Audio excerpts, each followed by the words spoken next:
Today I am celebrating Leo Tolstoy.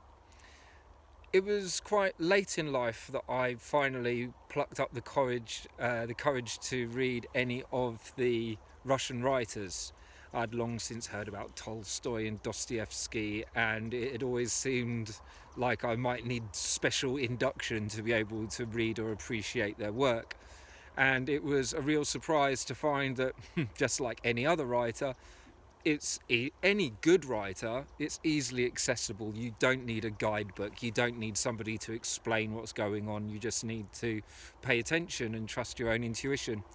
And I remember being daunted by the size of War and Peace and thinking, oh my goodness, when I was younger I thought I'll never be old enough to have enough time to be able to read a book of that size. It's famous for being used as a doorstop and a paperweight.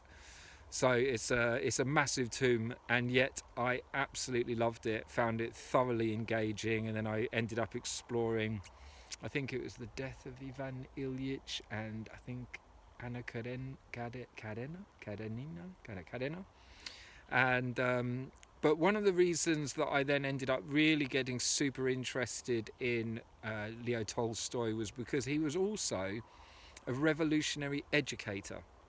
He was aware of how the education that was being offered or even insisted upon, enforced by the state, was not harmonious with the development of personal autonomy, and it didn't leave space for the individual. And he set up a number of schools and very much advocated for one-on-one tuition, student and teacher, forming deep relationships and really providing the support that young people need to develop their own genius and identify their own talents. And for that reason, he was very much at the. In a way, he was a pioneer of the one room classroom school model, and is someone who's inspired a lot of the home education and homeschooling approach.